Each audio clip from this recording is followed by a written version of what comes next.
Ya, itu tadi kita melihat bagaimana review kemarin ya pada saat pertandingan. Nah, sebenarnya menjadi pertanyaan, haruskah kita menerapkan gaya ofensif lagi nih nanti lawan Bahrain? Jadi kalau cara pelatih menentukan game plan itu tentu kewenangan pelatih berdasarkan review terhadap kebugaran pemain, kesiapan pemain, itu biasanya last minute.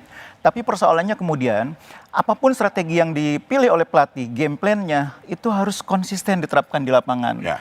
Tim ini belum matang, karena itu kalau pelatih gampang berubah, nanti pemain bingung. Nah itu yang terjadi di pertandingan pertama. Karena itu saya berharap kali ini Coach Patrick Kluivert lebih fokus dengan game plan yang disiapkan di awal, dilatih betul selama masa persiapan yang sekarang lebih panjang kan. Ada latihan 3 hari, itu dilatih betul, dan nanti saat pertandingan kalau bisa fokus dulu, sabar dulu. Game plan di awal nggak berkembang tuh nggak apa-apa, tapi harus komit pelatih.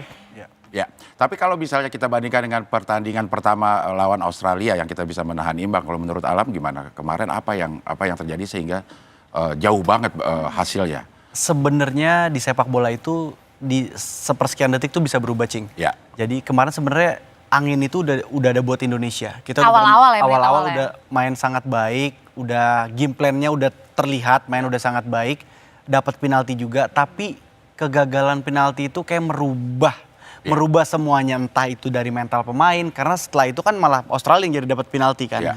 Dan tadi sempat ngobrol sama Bungkus di belakang. Belakang mana? Di sini tadi. Enggak, maksudnya tadi di luar studio. Iya, kita kan tadi ngobrol. Kita tadi buka puasa bareng.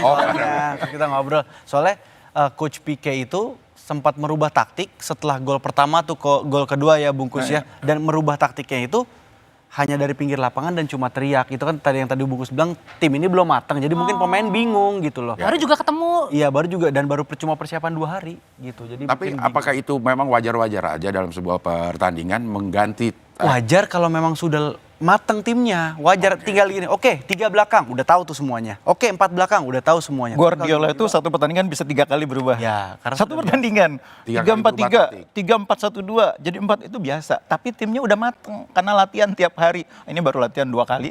Iya, belum pernah uji coba juga ya. Belum. Kapan ada waktunya uji coba kalau tim nasional nggak ada. Iya. Nah, tapi kalau misalnya tadi Mas Alam bilang kan pada saat penalti pertama terus kemudian kita kalah, itu yang nampaknya kayaknya langsung berubah ya. Iya. Nah itu kenapa? Padahal kan pemain-pemain kita naturalisasi dalam artian kan pasti kan punya pengalamannya lebih bagus, lebih banyak lah maksudnya. Ya nggak tahu itu sepemikiran aku aja, karena kan satu main di kandang Australia, tiba-tiba kita main bagus dan dapat penalti. Yang orang mikirnya Kevin Dix ini nggak pernah gagal penalti di klubnya. Tiba-tiba itu gagal, terus habis itu malah penalti gantian buat kita. Langsung buyar semuanya, dan kita biasanya itu JIZ itu nggak pernah main high defensive. Defensifnya tinggi di Venezia tuh nggak pernah, dan kemarin dia main high defensive. Makanya gol kedua kan terlihat sekali, lowong sekali tuh di antara jarak garis pertahanan sama kiper tuh besar sekali lobangnya. Jadi mental itu sangat berpengaruh ya pada saat penalti. Terus kebetulan memang Australia tiangnya jago ya. Tiangnya. Iya, jadi pas banget gitu di tiang. Dan itu memang walaupun bukan hanya Kevin Dix yang terpengaruh mentalnya, seluruh tim juga akan terpengaruh gitu, Lam. Pastilah, Cing Abdel, pasti, karena kan kita main away udah dapat penalti di 5 menit pertama.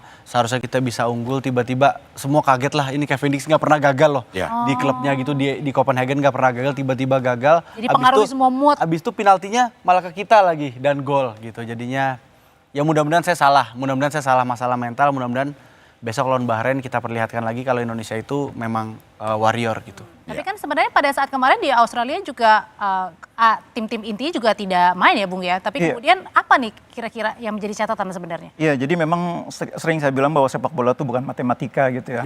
Jadi kalau misalkan 3 pemain inti nggak main, kekuatannya tinggal 70%. Bukan begitu. Bukan begitu. Australia itu rata-rata pemainnya sudah membela tim nasional itu lebih dari 3 tahun, 4 tahun. Kita lihat gampang dari caps-nya aja. Caps-nya Australia itu rata-rata di atas 20. Bahkan Ajis Behic itu udah hampir 80. Begitu juga dengan Irfan yang kemarin bikin gol yang kelima itu. Itu capnya udah hampir 80 juga. Itu artinya mereka udah ketemu sesama mereka tuh udah lebih dari 5 tahun. Pemain kita ada yang baru kemarin debut 3 orang. Jadi tim yang seperti itu meskipun kualitas individunya di atas lawan, Australia kemarin secara individu di bawah kita. Indikatornya apa? Harga pasarnya. Harga pasarnya di bawah kita. pemain-pemain Australia klubnya rata-rata klub yang nggak begitu terkenal. Kita ada yang di Twente, ada yang di Venezia, itu memang levelnya tinggi. Cuma itu individunya bagus. Tapi kalau secara tim mereka harus banyak main bareng, banyak latihan bareng, ketemu.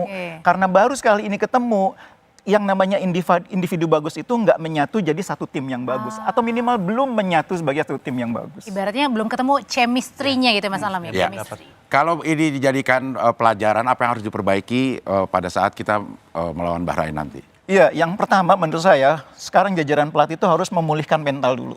Karena down pasti kalah 5-1 itu pasti down. Jadi harus pulihin mental dulu. Yang kedua, buat pemain itu sekarang enjoy menghadapi pertandingan tuh dari nol lagi. Ya kayak inilah, kayak sebuah produk apa gitu, dari nol lagi gitu ya. Dan ketika masuk lapangan dengan pikiran bahwa ini lawan yang baru, situasinya berbeda, yang kemarin lupa. Nah yang paling penting yang ketiga, pelatih harus menyiapkan game plan yang lebih bagus. Pelatih harus bisa membuat pemain yang kemarin belum perform, sekarang harus lebih perform. Strategi pemainnya harus komit diterapkan dari awal sampai akhir, jangan gampang berubah. Dan lebih penting lagi, mudah-mudahan Bahrainnya main jelek. Ya. Oh, lebih penting. Ya, Bahrainnya kayaknya nggak apa-apa kita doakan supaya Bahrain main jelek. Sebagai pemain, gimana sih sebenarnya memulihkan atau kembali membuat mental jadi naik lagi? Kalau teknik mungkin bisa dilatih gitu ya. Nah, kalau mental tuh harus gimana ya? Kalau Alam dulu waktu latihan di DC United ada pelatih bilang pemain bola itu setiap hari itu udah hari yang beda. Gitu. Jadi kalau kalah hari ini kalah ya besok itu udah hari yang beda, kita lupain, kita perbaikin lagi gitu. Dan kalau untuk era sekarang ya, kalau pemain Indonesia sekarang ya jarang-jarang buka medsos lah gitu. Itu kan sedikit banyaknya sangat pengaruh gitu kan, karena apalagi netizen kita bentuk dukungannya kan beda-beda. Ada yang mengkritiknya keras, ada yang memang membangun semangat. Jadi ya buat anak-anak timnas fokus aja tanggal 25 nanti, karena kalian berjuang di lapangan, kita pasti dukung di luarnya gitu. Tapi kalau dilihat dari pertandingan kemarin, Mas Alam, sebenarnya pada saat kita kebobolan jauh nih 5-1, ini kenapa nih? Apa mungkin karena Martin Pasnya atau mungkin karena lini belakangnya? Ya kalau aku pribadi lihat mungkin karena game plan-nya belum matang kali ya. Game plan-nya belum matang dan juga mungkin pemain juga belum terlalu mengerti apa yang dimau sama pelatih. Gitu, karena yang saya bilang biasanya JIZ itu mainnya di agak di bawah, ini high defensifnya terlalu katanya tinggi. placing-nya itu yang agak bingung juga ya? Iya, sama biasanya Verdong itu kan mainnya di bek kiri. Ini kemarin malah Verdong mainnya di 3 belakang gitu, kayak gitu-gitunya lah gitu. Mungkin belum cocok, tapi mudah-mudahan di waktu yang sedikit ini bisa diperbaiki, jadi lawan Bahrain bisa lebih baik lagi. Ya, sebelum pertandingan melawan Australia beberapa pembahasan bilang kita seri aja udah bagus, terus minta ya defensif aja gitu. Tapi begitu pertandingan memakai taktik ofensif, ini pertimbangan dari tim pelatih apa ya? Iya, jadi waktu pertama kali Klavet ke Jakarta masih ingat mungkin ya, pernyataan dia tuh 2 pertandingan pertamanya targetnya 4 poin. Kalau 4 poin itu artinya 3 poin di kandang lawan Bahrain, lalu 1 poin di kandang Australia. Itu udah sangat realistis. Tapi begitu melihat susunan pemain Indonesia, susunan pemain Australia banyak yang nggak main, mungkin berubah ininya, berubah optimismenya dan yakin bisa menang. Karena yakin bisa menang, makanya di lapangan strateginya pun menjadi lebih ofensif. Padahal kalau berkaca dari pertandingan waktu kita jadi tuan rumah lawan Australia, kan kita digempur abis. Dan yang kedua yang nggak kalah menarik, Australia memang berubah mainnya. Dia pinter, main di kandang sendiri, dia main nggak tinggi, dia nunggu di belakang. Dia nunggu sampai pemain Indonesia maju, berusaha membongkar pertahanan tapi gagal. Pemain Indonesia kemudian mulai kehilangan posisi, nggak disiplin. Akhirnya di situ lah. Jadi memang pinter lawan juga. Iya. Jadi memang Australia itu parkir bis nggak hitungannya kalau kemarin itu? Enggak sih, enggak. Kalau parkir bis sebenarnya sih enggak. Tapi dia memang garis pertahanannya lebih rendah dibanding biasanya. Lebih ke parkir angkot aja mungkin. Mungkin. Agak kecil. Tapi ada yang bilang juga kalau permainan kita kemarin enggak rapet banget begitu ya. Jadi kayak banyak bolongnya, kosongnya. Ya karena mungkin satu udah kegolan di menit awal gara-gara penalti. Kedua juga game plan berubah mungkin ya bungkusnya, jadinya yang tadi bungkus bilang ada optimisme yang berbeda, jadinya malah kita offense, padahal mungkin kalau 1 poin aja udah sangat baik sekali, jadi offense ya jadi banyak bolong. Iya, kalau mau kita ambil hikmahnya, apa yang bisa dipertahankan, ini tim ini sebenarnya udah bagus di pertandingan kemarin, bagian mananya? Iya, kalau saya mengutip apa yang sering disampaikan oleh Cing Abdel dalam berbagai acara keagamaan. Apa tuh, Bung? belajarlah dari kesalahan. Itu nomor satu. Ya. Yang kedua, jangan menganggap remeh orang lain. Ya. Walaupun kita main di kandang sendiri, jangan menganggap remeh barain.